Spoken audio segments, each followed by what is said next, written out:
because you're now going to do a false transfer of the ring, all right? We're going to take the ring, pretend to put it in the other hand, and then we're going to load the bell.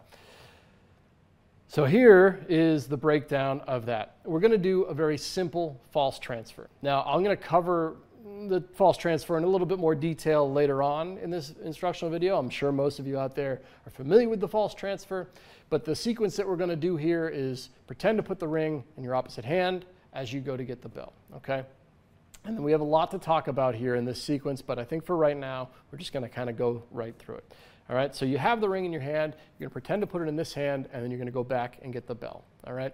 Of course, there is nothing there. Just the simple breakdown is I'm putting my thumb on top of the ring as I turn my hand over like that, close my hand, and then go back, all right? So let's break this down one more time, all right? We have the ring here, and then we're going to go get the bell.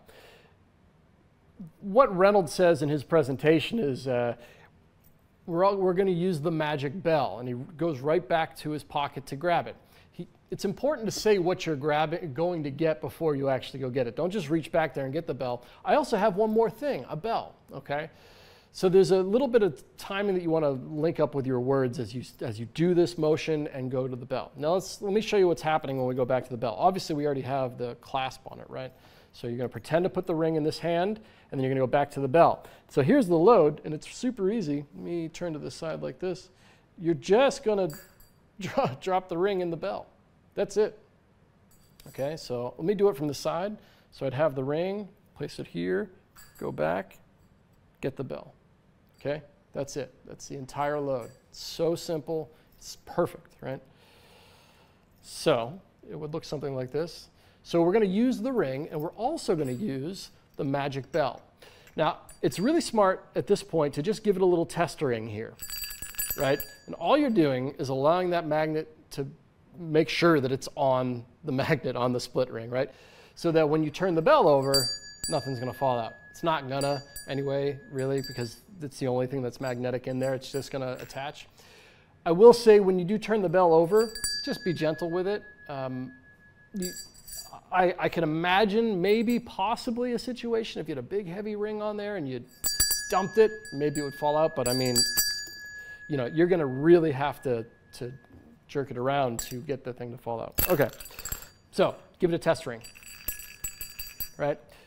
Turn it over, hand the bell to your spectator. I'm going to talk about both scenarios here, but I highly suggest that you hand this bell to your spectator and you say, you hand the bell to the spectator, you say, ring the bell, and they're going to ring the bell the same way that you did. And this is where you make the ring disappear. So the first bell ring, it's gone, right? Pretty impressive trick. You say to them, we're going to make the ring come back. Ring the bell, and the ring will come back. And then it doesn't. And you look confused. Close your hand again, you say, ring the bell again. Open your hand. The ring doesn't come back. So you look even more confused. Maybe one more time. Doesn't matter how long you want to play this off, but have them ring the bell one more time. It doesn't come back. You say, oh, wait a minute. Do you know why the bell rings? Because there's a ring inside of the bell. Okay. Now let's talk about this sequence a little bit more and how to handle your spectator. Because the best part here is that once you have the ring inside the bell, this trick is essentially over. Okay. So let's talk about this whole sequence. The first thing you got to do is once you get the ring out, once you get the bell out into play, is you need to vanish this ring, okay? So I suggest you hand the bell to the spectator. Now I was talking about it a little bit. You can do this yourself. You ring the bell and make the ring disappear. But you're in a great position here to use your spectator to have them ring the bell, right?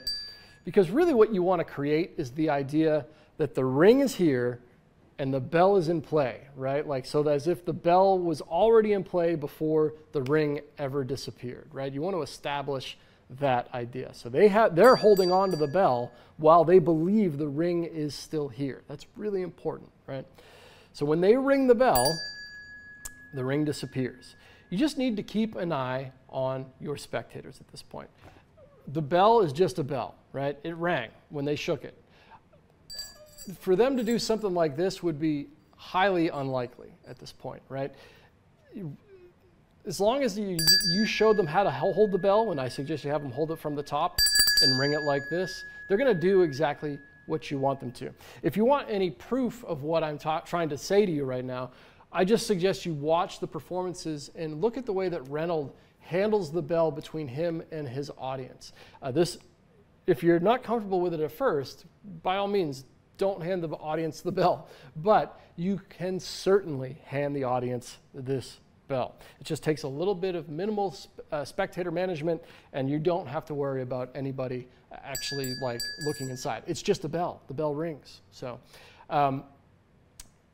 once you've gotten to the point where you're going to reveal the bell in the ring, you do want to take a little bit extra care of your spectator to make sure that they don't, like, you know, throw the bell around or do anything that you don't want them to.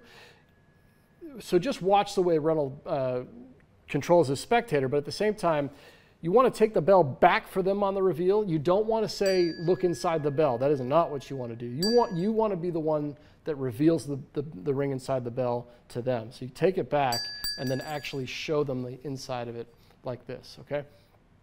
Now, one thing that's nice here is that the ring is also, if you're on the sides, you can't see what's in the bell. So from an audience point of view, it's interesting because only a couple people are going to see the reveal at first, and they'll react, which will make the people on the sides curious, right? And so make sure to show everybody nice and slow that the ring is inside the bell. And it's one of those reactions that kind of spreads across the room, so it's really fun. Now, there's only one more thing to talk about, and that is getting the ring back out of the bell. It's very simple. As your audience is reacting, you're just going to turn the bell upside down, and you want to cup it with your, if I'm right-handed, so I'm going to be cupping this with my left hand, and I've got the mouth of the bell kind of like deep into my hand.